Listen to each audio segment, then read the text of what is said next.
Good afternoon. I'm Erin Buck with the Jordan Elizabeth Harris Foundation. Thank you all for joining us today in this suicide prevention and mental health awareness workshop. We have a few slides we want to share with you and just let you know what our organization is all about, ways we can help you and ways you can get more involved with us. So thank you for being here.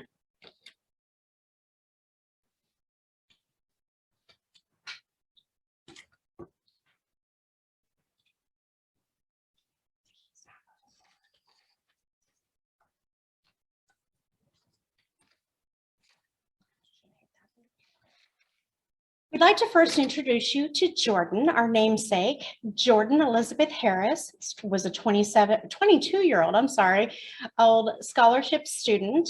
She was amazing. By all accounts, she had absolutely everything going for her, including being the valedictorian of her high school class. And she also was a scholarship winner for the University of Michigan. She did suffer some depression and finally, unfortunately, did take her life. And she is why we're here today. She is our inspiration, and she is the one who's actually helping many, many other people.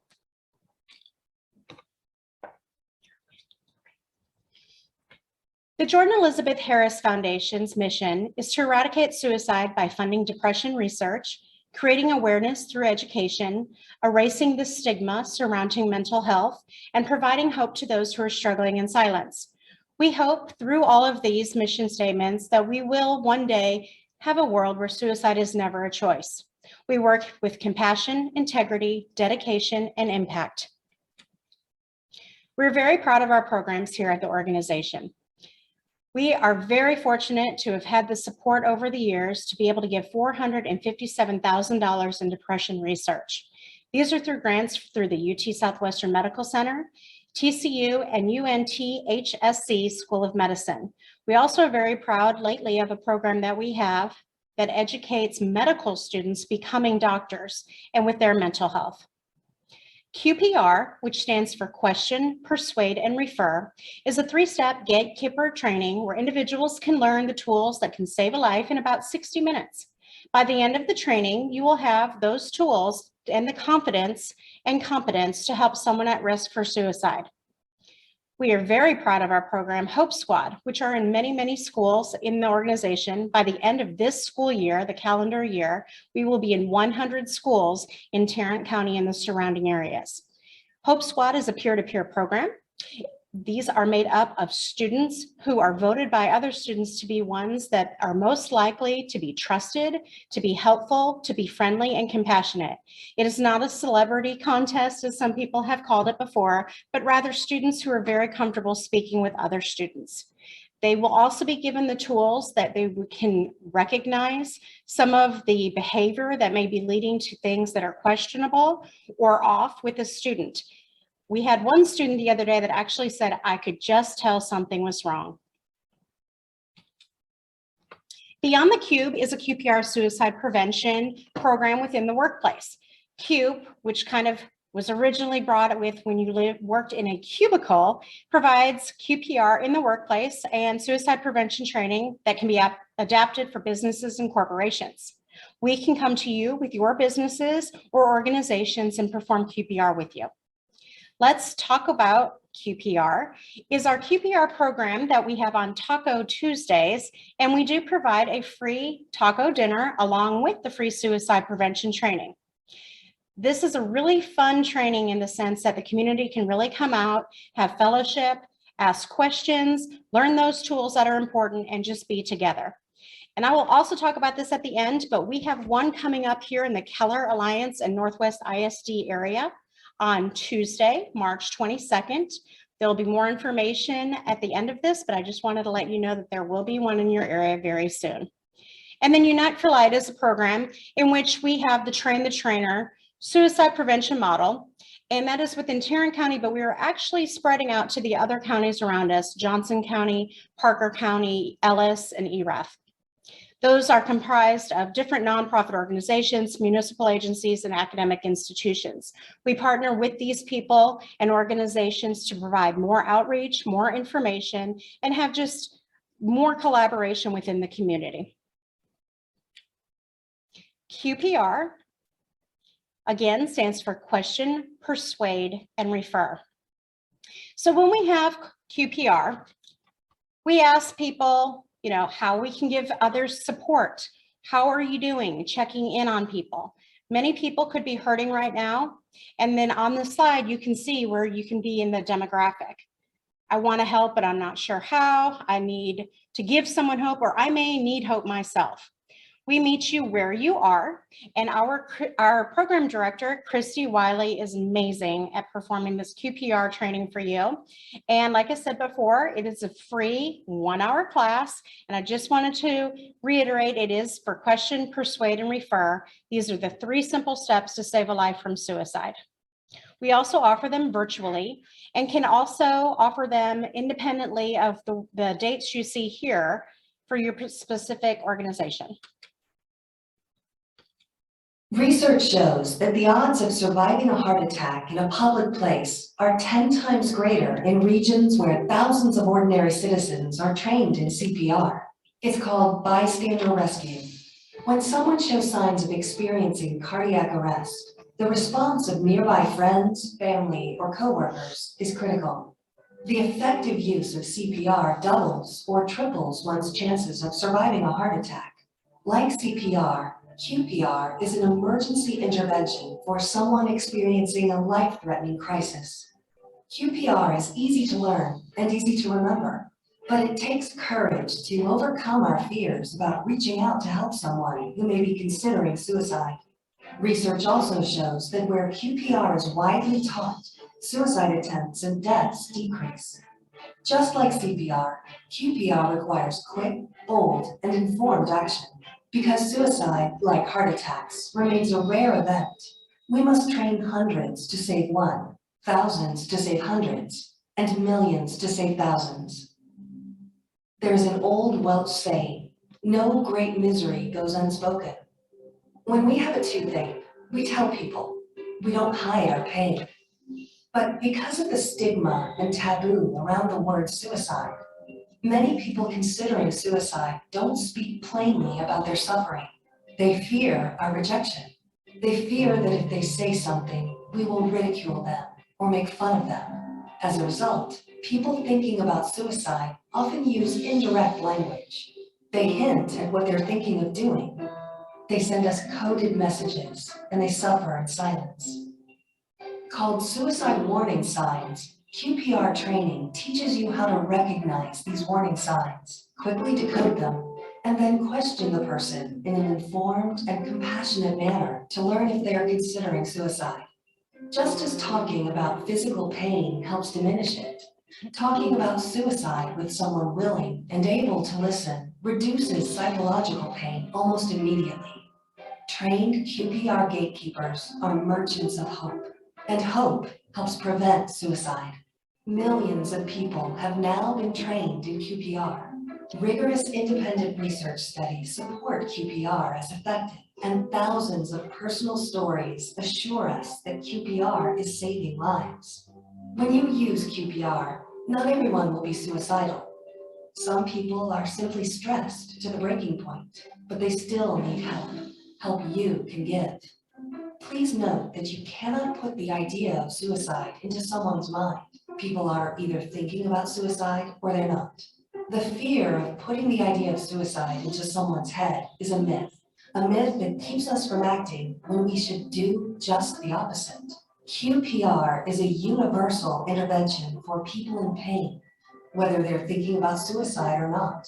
While it takes a special courage to overcome our fears, we will teach you how to ask about suicide and to offer hope through listening. Listening is the power tool that restores hope in the hopeless. We know you can do this, and we will show you how. Preventing suicide. It's what people do.